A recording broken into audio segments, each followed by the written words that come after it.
നമ്മൾ പ്രാർത്ഥിക്കുമ്പോൾ ലഭിക്കുന്നതാണോ അനുഗ്രഹം? Hello, hallelujah. നമ്മൾ എണ്ണി എണ്ണി കുറേ കാര്യങ്ങൾ ദൈവത്തോട് പറയുന്നു.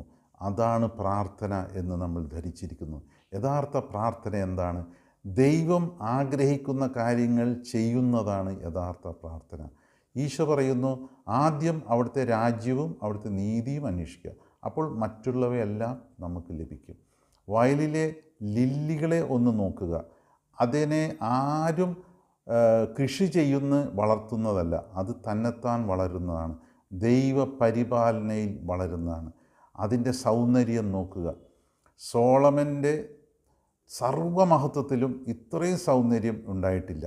ആകാശത്തിലെ പറവകളെ നോക്കുക, അതിനാരും വളർത്തുന്നില്ല, അത് തന്നെത്താൻ വളരുന്നു, ദൈവ പരിപാലനയിൽ വളരുന്നു, അതിന് ഭക്ഷണത്തിനൊന്നും മുട്ടില്ല.